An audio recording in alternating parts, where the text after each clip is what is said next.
So yung ating warm-up, if you could serve in any capacity without pay, what would you choose and why? Mamaya malalaman natin kasi related siya dun sa sa topic natin. Anyway, before we start my worship song lang muna tayo. Isang worship song. Amen. Amen. So, ito yung warm-up question natin. It is about doing work without being paid. For yung for the past weeks, ang naging series po natin is about serving God. How can we be faithful stewards when we serve God, when we serve others, we serve God. Yun po yung naging theme natin. Tapos yung scripture nga natin is what you see on the screen, 1 Peter 4:10. Yung unang pinag-usapan natin is serving God even when He seems silent. Sorry. Even when He seems silent. Tapos ang naging example natin, si Shadrach, Meshach, and Abednego. Sorry. Ipapapatay sila nung hari kasi ayaw nilang mag-worship dun sa Diyos na ginawa niya. Tapos ipapapatay nila si Shadrach, Meshach, and Abednego. Pero before the king, sinabi nila na whether God comes through for us by saving us now or not, we will still not worship your God. Parang ganun yung sinabi nila. Kaya lalong nagalit yung hari, parang ang yayabang ng mga bata. Parang ganun yung dating sa kanya. And true enough, nilagay sila sa furnace. God did not come through at that moment. Pero nung nandun sila sa furnace, sinilip ng hari sila, meron silang isang kasama pa inside, and then they were brought out ni walang nasunog sa katawan nila, maski buhok nila, wala, no traces, at hindi sila naging amoy sunog. Ganun. So it seems that God was silent pero He came through for them. Yung next natin is be a good and faithful servant. Namit natin yung parable sa Matthew 25:14 to 30. Yung binigyan niya, nung master, binigyan niya ng 5 talents, 2 talents, and 1 talent, three different servants. Di ba? Alam natin yung kwento nun, yung dalawa na doble nila. So, it is an issue of us learning na what is it to be a good and faithful servant. Kung ano yung binigay sa'yo, palalaguin mo. Palalaguin mo, there will come a time na mananagot tayo sa Panginoon. And then, we talk about our gifts. Our gifts, God's glory. Every time we use our gifts, it should be for God's glory. Every time we use our gifts, hindi natin gagamitin for other purposes except for God's glory, because that is the reason that na binigay ni God sa atin yon. And then last week we talked about real talk tayo nung last week nandun yung gifts, we serve, excited ka and everything na mag-serve, pero may challenges. We had to talk about challenges kasi hindi natin i-ignore yung possibility, yung probability of challenges to happen. And we talked about it last year na last week, kung paano ba natin haharapin yan. Ayun, we talked about challenges, and today, to end yung series natin, we will be talking about the mindsets of a true servant.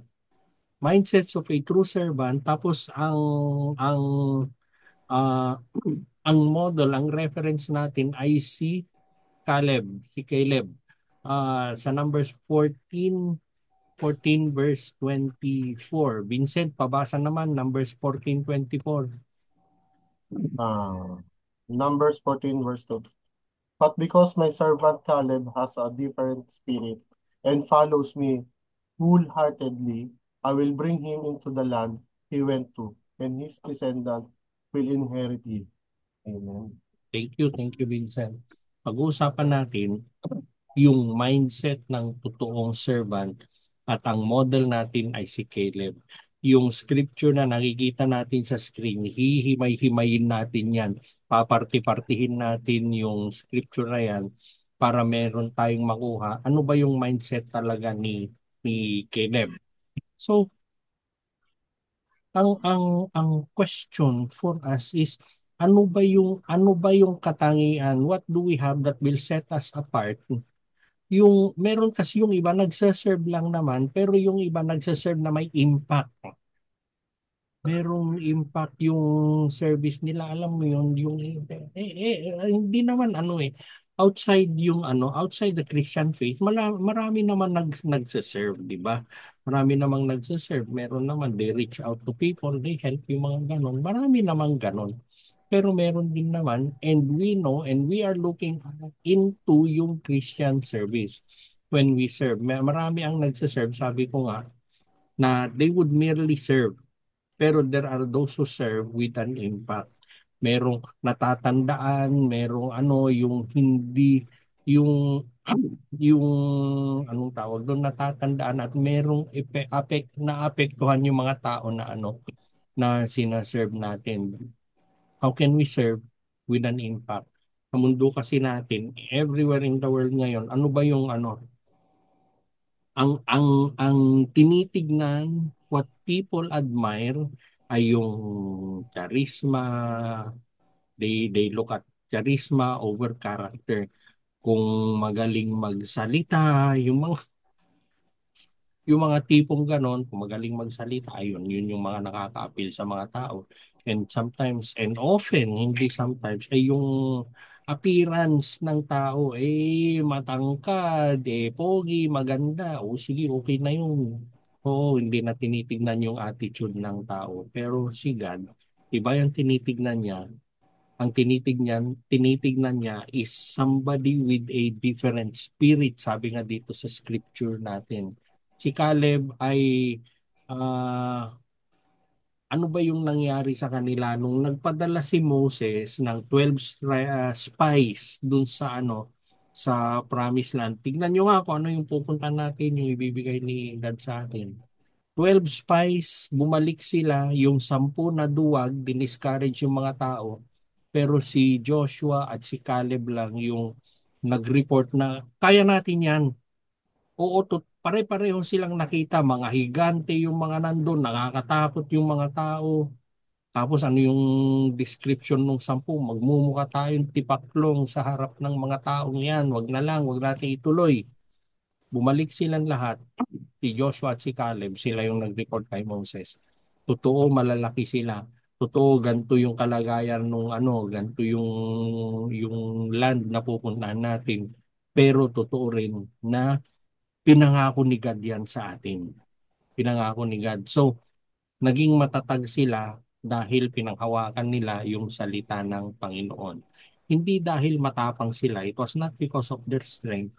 Pero ito ay dahil sa puso nila. Yung generation kung saan tayo nabubuhay ngayon, ang daming challenge na binibigay ng mundo which will challenge your faith. Ganon din naman yung panahon nila Caleb, nila Joshua nung patawid sila ng Promised Land.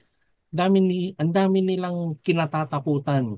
Remember yung generation na tatawid sa Promised Land, ano yun 20 years old and less. Ang naiwang matanda lang doon ay si Joshua at si Caleb. Sila lang yung sila lang yung matanda pero the rest nakita nila kung paano tumawid dun sa disyerto, nakita nila lahat 'yon. Nakita nila yung mga paghihirap. Tapos yung mga nagrereklamo, patay na lahat. Pero yung mga naiwan, namanan nila yung magreklamo, matakot. Pero si Caleb, si Joshua, they dared to believe in God. Na-challenge sila pero pinaniwalaan pa rin nila ang Panginoon.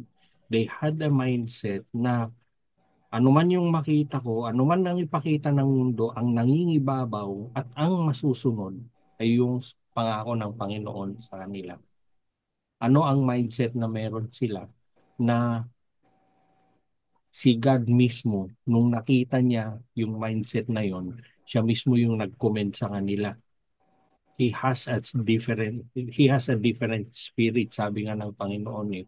And of course, more importantly, ano yung mindset nila na pwedeng mindset din natin ngayon?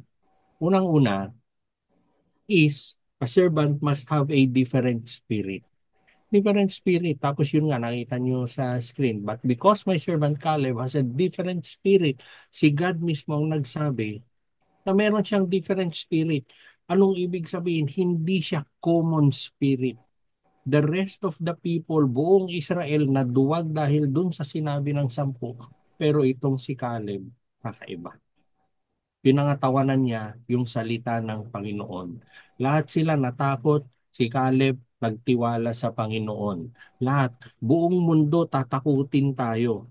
Pero saan ka kakapit? Sa Panginoon ba o dun sa panakot ng mundo?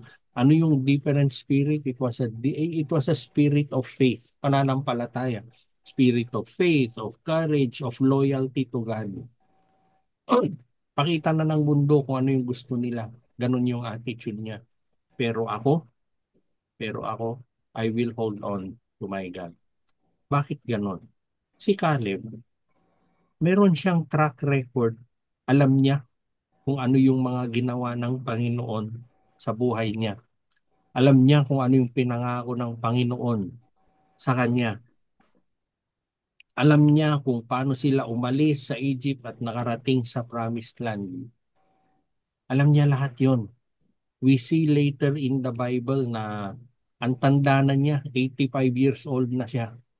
85 years old na siya. Pero sinabi niya kay Joshua, handa pa rin ako makipagdigmaan. Bakit?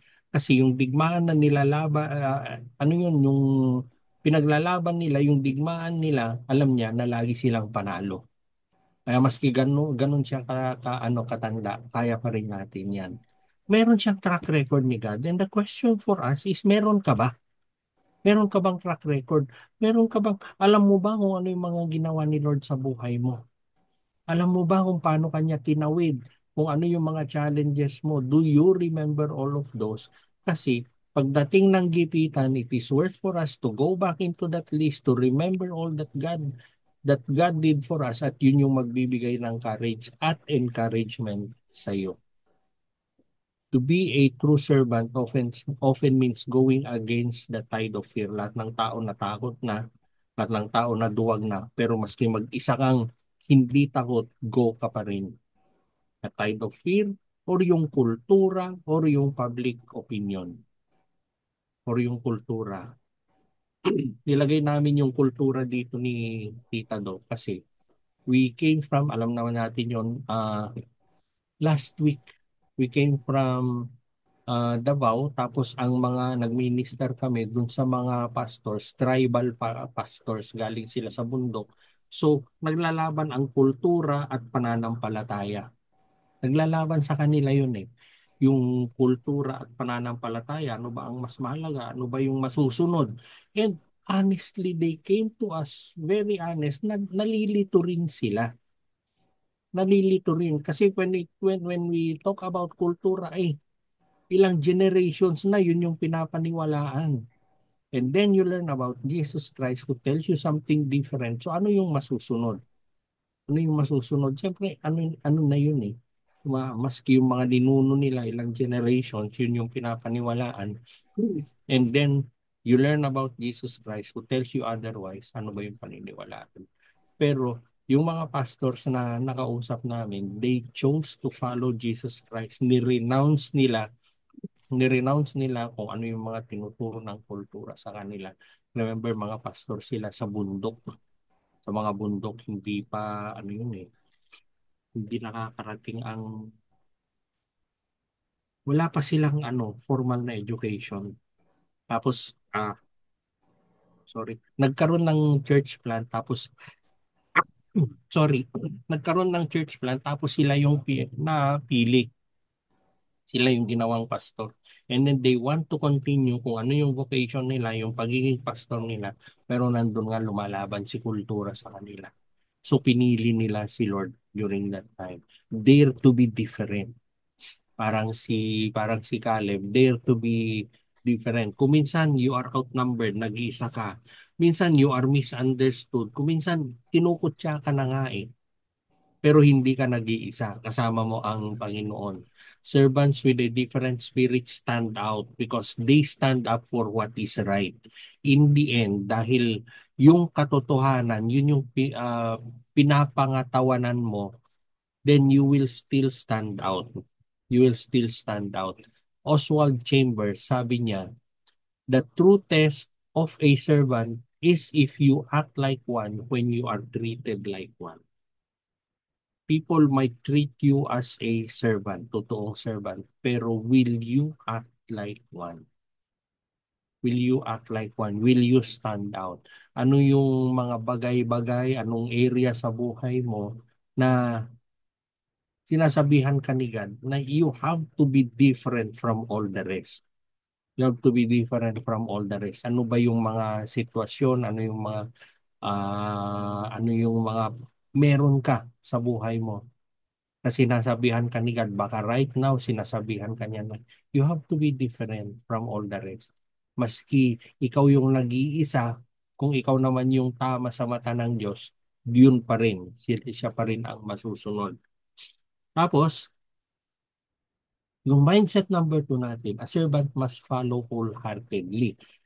From the same scripture, sabi nga, and follows me wholeheartedly. Sabi,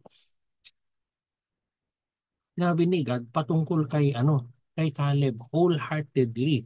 Anong ibig sabihin ng wholeheartedly? Hindi siya, hindi siya divided loyalty. It is an undivided loyalty, fully sa Panginoon.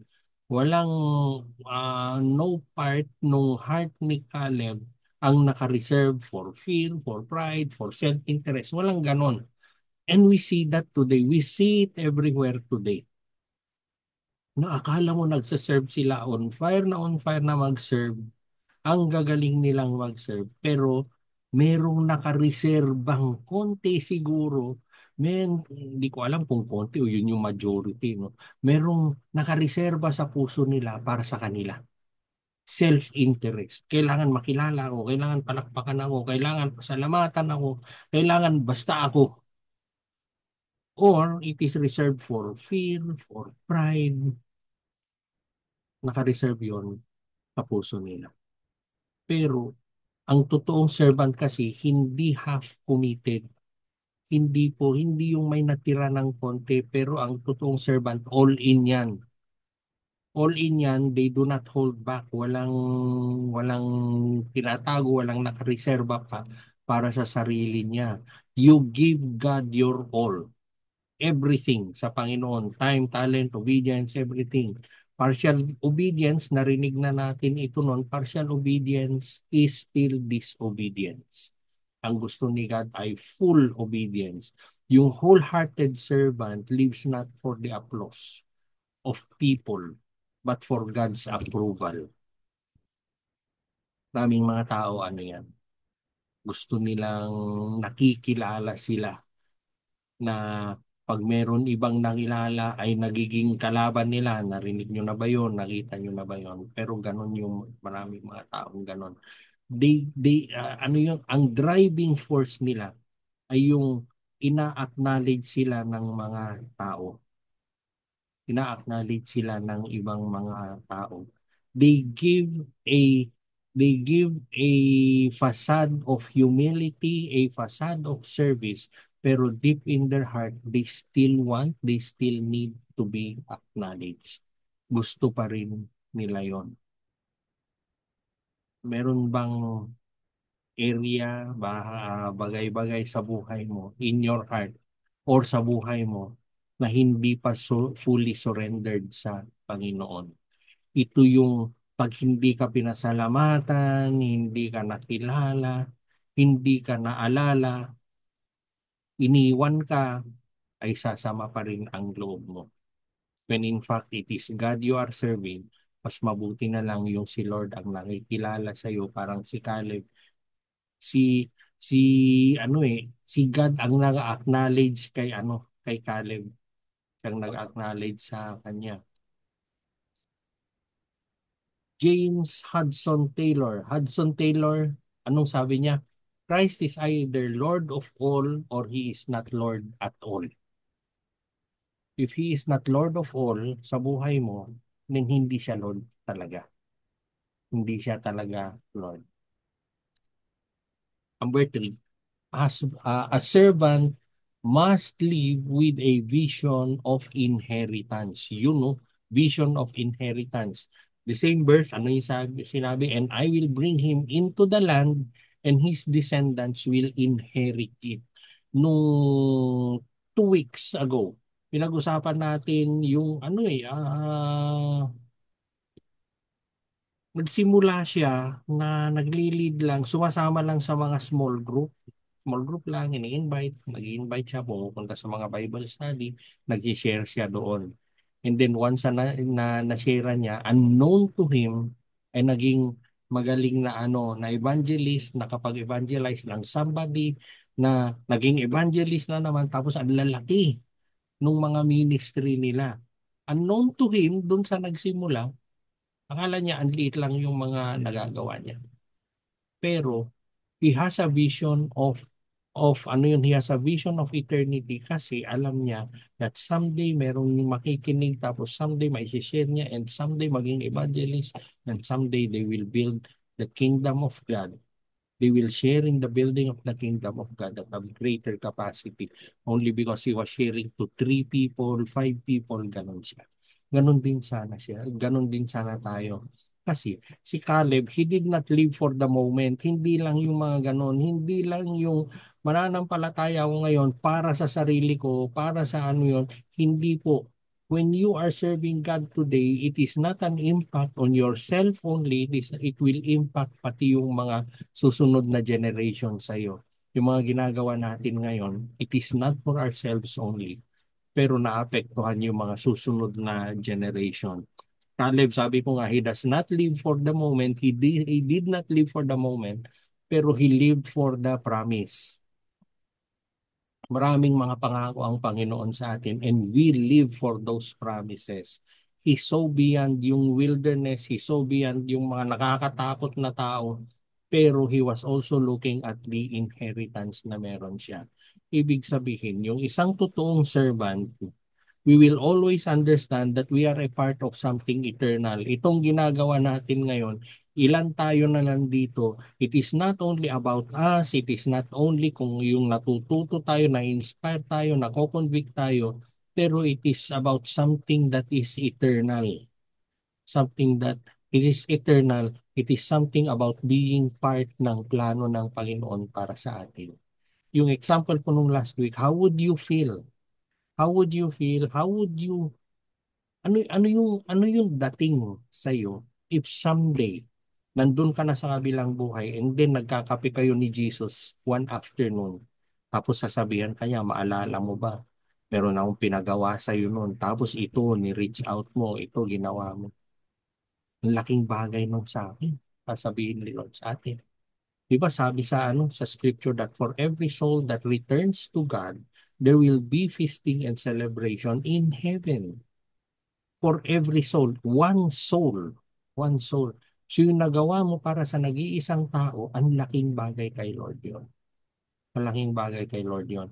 And yun yung eternity na sinasabi natin. It has an impact on eternity. We live today with eternity in mind. We will not live for the moment lang. Kaya nga, hindi yung kung minsan,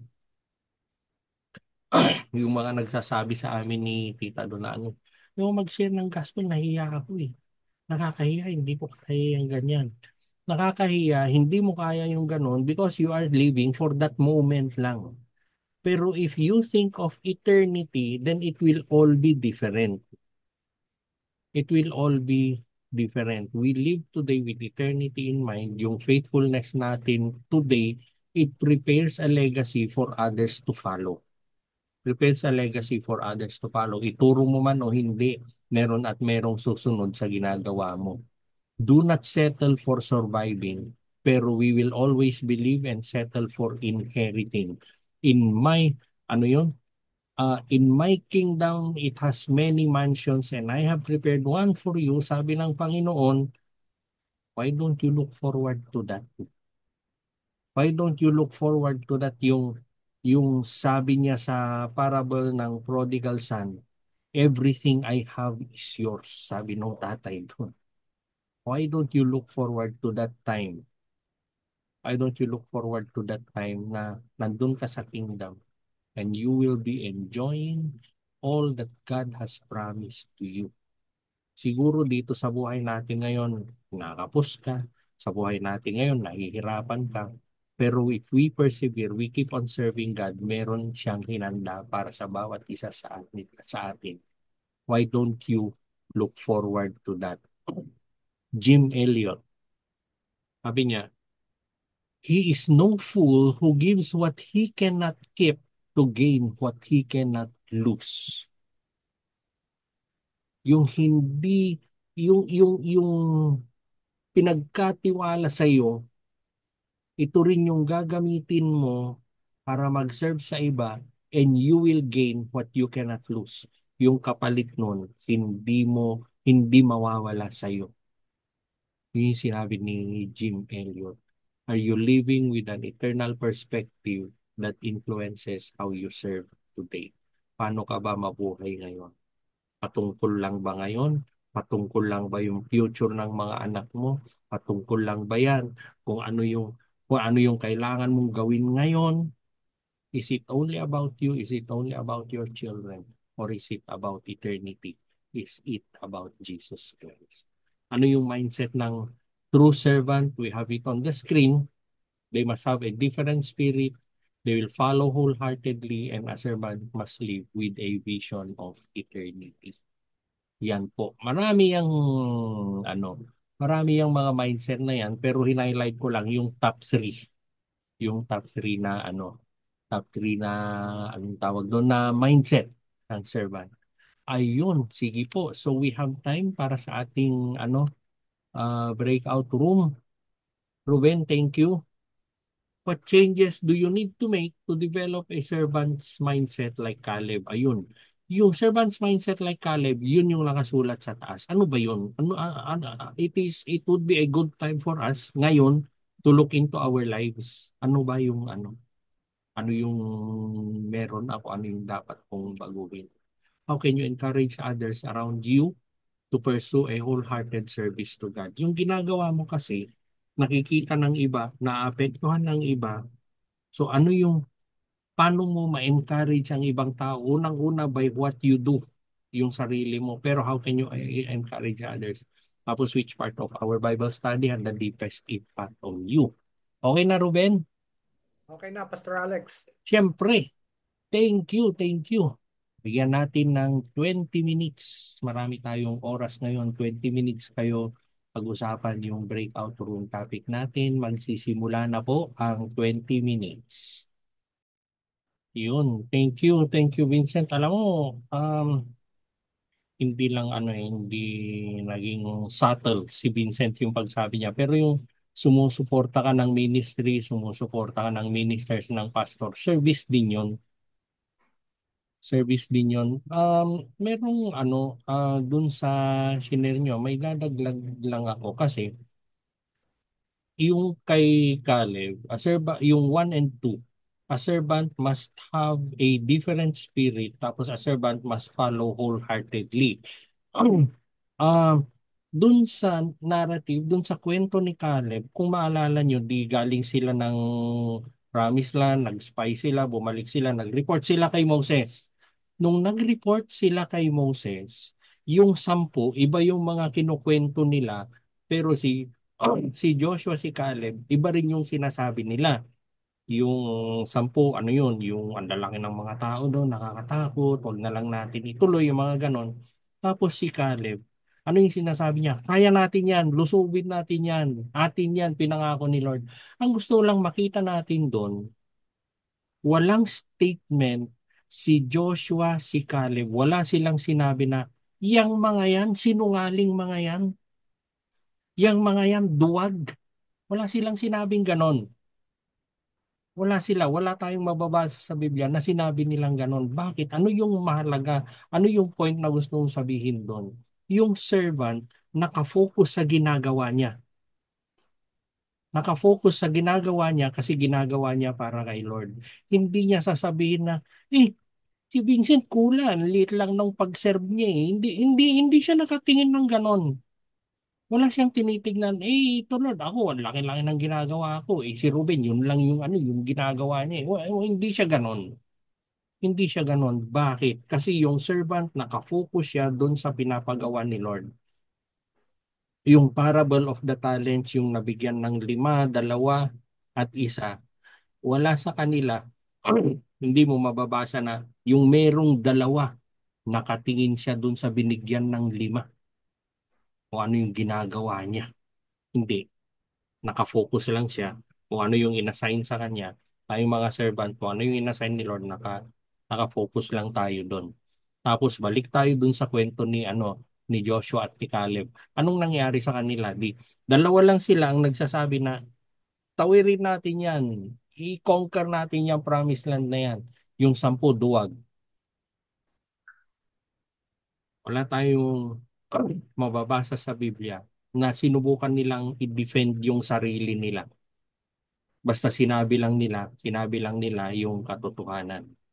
Yung isang servant, maraming nagki-criticize sa atin, marami kung ano-ano yung mga kwentong ginagawa tungkol sa atin. Marami yung gagawan ka ng kwento eh. Wala na silang magawa eh. Wala silang makitang mali sa'yo. Tapos igagawan ka ng kwento, sisiraan ka. Maraming hindi magandang nangyayari, maraming hindi magandang ginagawa sa isang servant. Joshua, Caleb, never nila dinefend yung sarili nila. Pero sila pa rin yung nagwagi. Bakit? Ang isang servant kasi, hindi siya nag-aalala sa criticisms, hindi siya nag-aalala sa paninira. Bakit? Kasi si God ang protector nila. Si God ang protector nila. Anong nangyari doon sa 10? Patay lahat yung 10. Pero si Caleb, si Joshua, sila yung nakatawid sa promised land. It is not our job, yung isang servant, it is not our job to look at other servants and compare yourself to them. Focus ka lang sa pinapagawa ni Lord sa iyo. And number 2, it is not our job to defend ourselves against any criticisms, against any paninira. You are serving God. So yung master mo ang magpo-protect sa iyo. Tapos you are serving God, it is not your job to evaluate yung servants, other servants of the master. Hindi po. So we will keep on serving. We will keep on serving. Hayun, sige po, mag-share na ulit ako. Sana malinaw lahat yun sa atin. Ito yung, yan yung ayan na yun. Yan yung pre-process natin. All of that. Yung pinag-aralan natin, yung pre-process nyo sa inyong breakout room. So, anong ibig sabihin nun? Hindi siya pabagsikan, padamihan ng gifting. Hindi po, hindi yung sobrang gifted, ako isa lang yung gifting ko, hindi siya ganon. Hindi naman ito about popularity. Sabi nga, ilang beses na natin sinabi, yung iba gustong-gusto nilang maging sikat. They have all the reasons kung bakit nila gusto maging sikat. Or it is not because yung lagi kang very visible ka palagi. Marami yung mga nagsaserve behind the scenes eh. Parang yung sinabi ko, example ko kay Vincent. Example ko kay Vincent, yung ginagawa mo, Vincent, ikaw lang nakakaalam nun, tsaka si God eh. Pero nonetheless, it does not make you less than anyone who is serving na nakikita na very visible. Si Lord, pantay-pantay lahat yan. Pero ano yung gusto ni Lord sa atin? You need to be faithful, wholehearted. Dapat meron kang different spirit. Different spirit. Alam niyo yung yung spirit, yung heart ni Caleb, may challenge naman kasi. Totoong may challenge. Totoong mga higante yung mga nandun. Totoong hindi nila alam yung terrain. Totoong they had all the reason na umurong. Pero hindi ganon si Caleb. Naging faithful, naging wholehearted siya. And a question to us today, yung pag-serve natin sa Panginoon, yung pag-serve natin sa Kanya, connect natin dun sa inaral natin nung last week. Pag dumating na yung challenge, itutuloy mo ba o uurungan mo? Itutuloy mo ba yan? Pag ano yun? Ah, mga classic example kasi dyan. Pag bumagyo, pag umulan, itutuloy mo ba o hindi? Yung isang example pa dyan, yung, alam niyo yun, alam mo, merong mag-a-attend ka ng Sunday service, alam mo yung oras, kung ano yung service mo, pero ano yung tumatakbo sa isip mo? Ano kaya yung pwede kong idahilan para hindi ako makapag-attend? Ano yung pwede kong idahilan para hindi ko matuloy yung service ko sa Panginoon? Pagod ako, maraming ginagawa, puyat ako, mga ganun ano, wala pa akong tulog hindi na ako hindi pa ako maka-attend dyan. Aba, kung wala kang tulog, magpasalamat ka kaysa na may wala ka ng gising. Hindi ka talaga makaka-attend dun sa Sunday service. Pero ang sinasabi ko kasi, there are so many reasons para hindi natin ituloy. Gustong-gusto ng kalaban yon, siya yung magtuturo sa'yo. There are so many reasons para hindi mo ituloy yung pag-serve mo. Ilang beses natin naririnig si Rocky, humihingi siya ng prayer sa atin. Bakit? Kasi hindi kumukota eh. Alanganin eh. Pag hindi ka kumota, pag alanganin, hindi mo na ba itutuloy mag-serve? Lord, sinusuportahan ko yung ministry, yung minister na ito. Pero Lord, hindi kumota, Lord. Mahinang kita eh. Ewan na lang. Hayaan mo na lang muna siya. Ikaw na lang muna, Lord. Ganun ka ba? Ganun ka ba?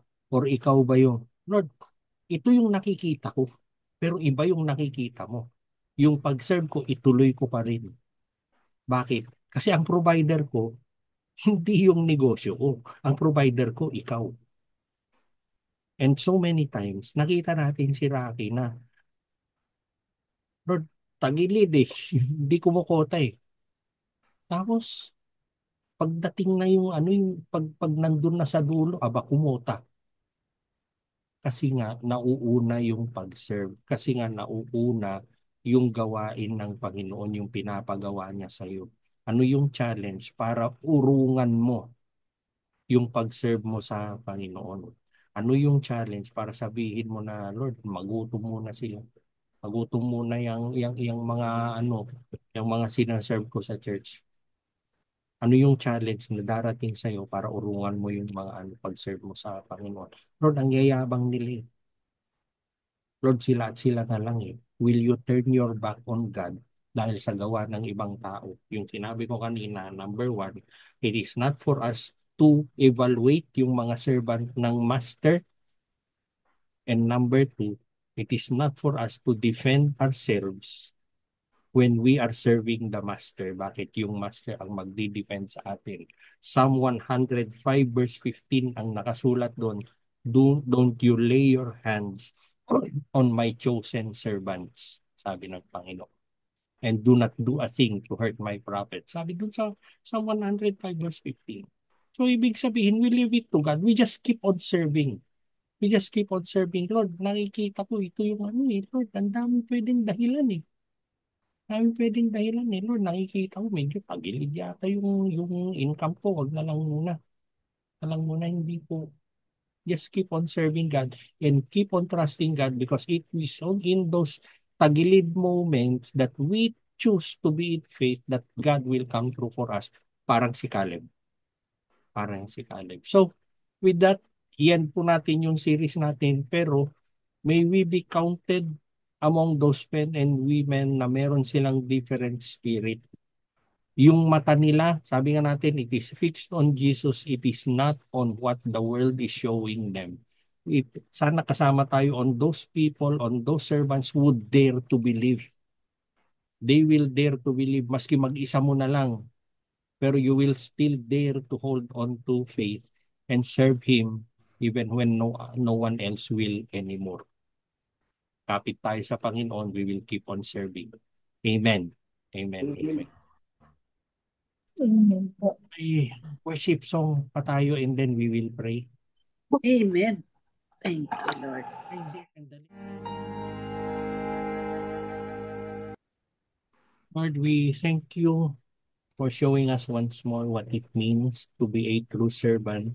Salamat po sa buhay ni Caleb na ginamit niyong example ngayong hapon, Panginoon, Lord, we pray that you would give us a different spirit, a spirit that is bold, that is faithful, that is unwavering, Lord. Help us to follow you wholeheartedly. Yung wala po kaming nakareserba para sa sarili namin, Panginoon. We pray to follow you wholeheartedly without holding anything back, Lord, and to live with eternity in mind. Lord, would you teach us to serve not for recognition, but for your glory. The glory belongs to you. Wala pong yung truly, Lord, from our hearts na hindi namin ikakasama ng loob kung hindi kami pinasalamatan, hindi kami pinalakpakan, hindi kami naalala, Panginoon. Basta ang mahalaga kung paano nyo kami gustong mag-serve, yun po yung nagagawa namin. Ay Lord, pag kami naman yung pinipigilan, ay kayo na rin po yung bahala, Panginoon. Lord, would you strengthen our hearts, Lord, when we feel alone, when we feel misunderstood, yung maski ganong mga pangyayari, Panginoon, we will choose to stand for you, Lord. Strengthen our hearts, Lord, when these moments come.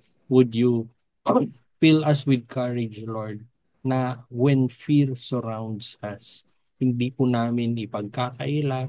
There are moments that fear would still come to our hearts, Lord, pero kayo po yung source ng aming courage, Panginoon. Lord, we pray that our lives would point others to you, Lord, not to us, not to anyone else, pero sa inyo.